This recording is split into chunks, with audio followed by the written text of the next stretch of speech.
Hello guys, welcome to TYJ world. आप किस brand का मोबाइल यूज कर रहे हैं, वो कहाँ की कंपनी है, उसका बेनिफिट कहाँ जाता है, इसके पीछे काफी पॉलिटिक्स है, काफी सारे यहाँ पे कनेक्शंस है जो आपको पता नहीं रहते। तो आज हम बताने वाले हैं कि कौन सी मोबाइल कंपनियां किस कंट्री की हैं, कहाँ इनकी मैन्युफैक्चरिंग हो रही है, किसे बेनिफिट जा रहा है, कौन इनकी पेरेंट कंपनियां हैं। यानी कि काफी ऐसी कंपनियां हैं, ऐसे ब्रांड्स हैं जो एक दूसरे की राइवल हम मानते हैं जिन्हें, लेकिन इनकी पेरेंट कंपनियां एक ही है। यानी कि ये एक ही कंपनी की दो को ब्रांड्स हैं। तो स्टार्ट करते हैं हम यहाँ पे इंडियन ब्रांड से, जैसे कि इंटेक्स और कार्बन फिलहाल इंडिया में आपको देखने को मिल जाते हैं। इसके अलावा माइक्रोमैक्स था जो स्टार्टिंग में आया था। स्टार्टिंग में कीपैड वाले फोनों में काफी सक्सेसफुल रहा, लेकिन क्वालिटी उतनी अच्छी नहीं दे पाए, सर्विस अच्छी नहीं दे पाए, जिसके कारण इसका डाउनफॉल चालू हो गया। इसके साथ साथ कार्बन और इंटेक्स की बात करें तो कार्बन और इंटेक्स का भी मार्केट शेयर पहले काफी अच्छा था, लेकिन डाउनफॉल इनका भी आया जब से टच स्क्रीन स्मार्टफोन आने लगे। तब से चाइनीज मार्केट ने इंडिया में एंट्री मार ली है और इनका डाउनफॉल स्टार्ट हो गया और आज की डेट में इनका बहुत कम मार्केट शेयर है। तो यहाँ पे अगर हम इंटेक्स और कार्बन की बात करें तो ये बेसिकली लो क्वालिटी प्रोडक्ट के लिए फेमस हो, यानी कि उतनी क्वालिटी प्रोडक्ट नहीं बना रहे थे जितने अदर सेम रेंज में दे रहे थे।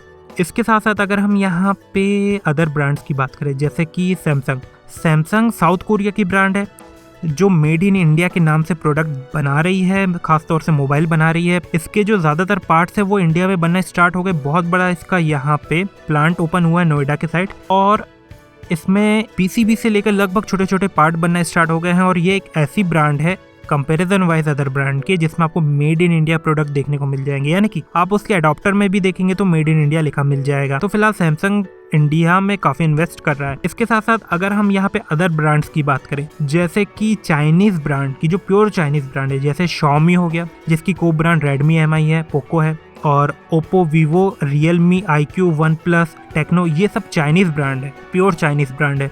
अब अगर हम यहाँ पे आपको एक फैक्ट बताएं कि आप ओप्पो और वीवो के बीच में लड़ते हैं कि ओप्पो का फ़ोन अच्छा है, वीवो का फ़ोन अच्छा है, ओप्पो का अच्छा है, वीवो का अच्छा है, रियलमी का अच्छा है, OnePlus का अच्छा है। अगर हम यहाँ पे एक फैक्ट बताएं कि ये सारे कंपनियों की पेरेंट कंपनी एक है, BBK इलेक्ट्रॉनिक्स, यानी कि BBK इलेक्ट्रॉनिक्स के हाथ में इनकी डोर है। अगर आप ओप्पो का भी फ़ोन लेते हैं तो BBK इलेक्ट्रॉनिक्स को बेनिफिट जाएगा, आप वीवो का फ़ोन लेंगे तो भी BBK इलेक्ट्रॉनिक्स को यहाँ पे बेनिफिट जाएगा। तो BBK इलेक्ट्रॉनिक्स के पास बेसिकली दो को ब्रांड है, वीवो और ओप्पो। ओप्पो की को ब्रांड हो गई रियलमी, OnePlus, वीवो की हो गई IQ। तो कुछ इस तरह से BBK इलेक्ट्रॉनिक्स लगभग 5 बड़ी ब्रांड्स को चला रहा है। आपको ऐसा लगता है कि OnePlus का फोन अच्छा होगा, रियलमी का अच्छा होगा, ओप्पो का अच्छा होगा, वीवो का अच्छा होगा, बेसिकली ये सारे एक ही पेरेंट कंपनी की ब्रांड्स। डेफिनेटली ब्रांड्स अलग अलग हैं, आपको फीचर अलग अलग दे रही हैं, आप उसके बीच में लड़ते भी हैं, यानी कि वीवो ओप्पो के यूजर्स भी लड़ते हैं, लेकिन यहाँ पे ये बात आपको पता रहनी चाहिए कि इनकी पेरेंट कंपनी एक है, एक ही पेरेंट कंपनी के ये सारे छोटे छोटे बच्चे हैं।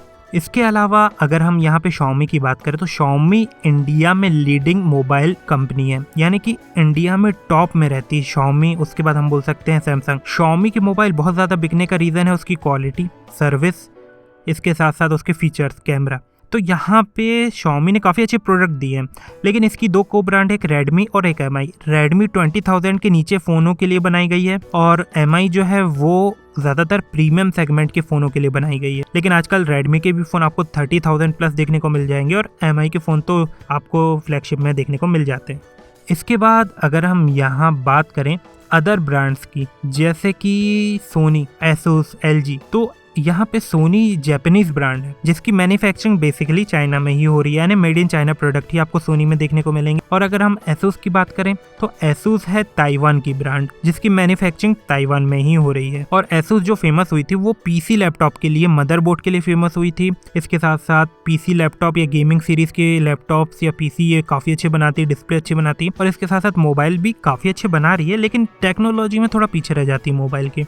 इसलिए एसूस का मार्केट उतना यहाँ पे वाइड नहीं है इंडिया में जितना अदर कंपनियों का है। इसके साथ साथ अगर हम यहाँ पे बात करें LG की, तो LG साउथ कोरियन कंपनी जहाँ की सैमसंग है, और LG की भी जो मैन्युफैक्चरिंग है वो बेसिकली चाइना में ही है, यानी कि मेड इन चाइना प्रोडक्ट ही आपको LG में देखने को मिलेंगे। हालांकि कंट्री साउथ कोरिया, लेकिन प्रोडक्ट उसके ज़्यादातर चाइना में बन रहे हैं।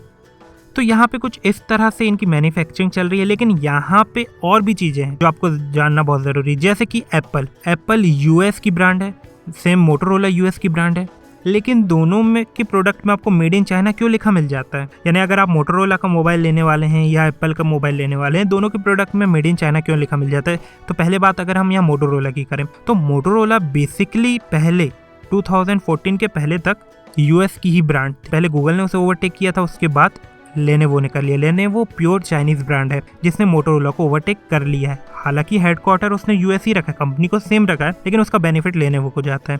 तो हम बोल सकते हैं कि US based Chinese company Motorola जो लेनोवो के अंडर में है। और सेम अगर हम यहाँ बात करें एप्पल की, तो एप्पल यूएस बेस्ड कंपनी है, लेकिन इसकी 90% मैन्युफैक्चरिंग फॉक्सकॉन करती है। फॉक्सकॉन सिर्फ एप्पल की ही मैन्युफैक्चरिंग नहीं कर रही है, ये 70% मोबाइलों के पार्ट्स को मैन्युफैक्चर कर रही है। यानी कि अगर आप Xiaomi ले लीजिए, आप ओप्पो ले लीजिए, आप वीवो ले लीजिए, आप किसी अदर ब्रांड ले लीजिए, आप एप्पल ले लीजिए, इनकी जो मेन पार्ट्स की मैन्युफैक्चरिंग है वो फॉक्सकॉन कर रही है, जो ताइवान की कंपनी है, लेकिन इसका जो सबसे बड़ा प्लांट है जहाँ इनकी मैन्युफैक्चरिंग होती है वो चाइना में है। या फिर आप नोकिया ले लीजिए, नोकिया फिनलैंड की कंपनी है जिसे एचएमडी ग्लोबल ने ओवरटेक किया, ये भी फिनलैंड की है, लेकिन इसका जो मैन्युफैक्चरिंग है वो फॉक्सकॉन कर रही है। और फॉक्सकॉन कहाँ की है? ताइवान की है, जिसका प्लांट चाइना में है। इसलिए ज्यादातर प्रोडक्टों में आपको मेड इन चाइना ही देखने को मिलता है। जैसे आप एप्पल का एडॉप्टर देख लीजिए, आज की डेट में देख लीजिए, आपको made in China he product मिलेगा, क्योंकि उसकी मैन्युफैक्चरिंग चाइना में ही हो रही है, फॉक्सकॉन कर रही है, लेकिन उसका प्लांट चाइना में है। तो यहाँ पे कुछ इस तरह से चल रहा है। तो गाइज, अगर आपको वीडियो अच्छा लगा हो तो जरूर लाइक कीजिए, शेयर कीजिए, सब्सक्राइब कीजिए। And thank you for watching TYJ world.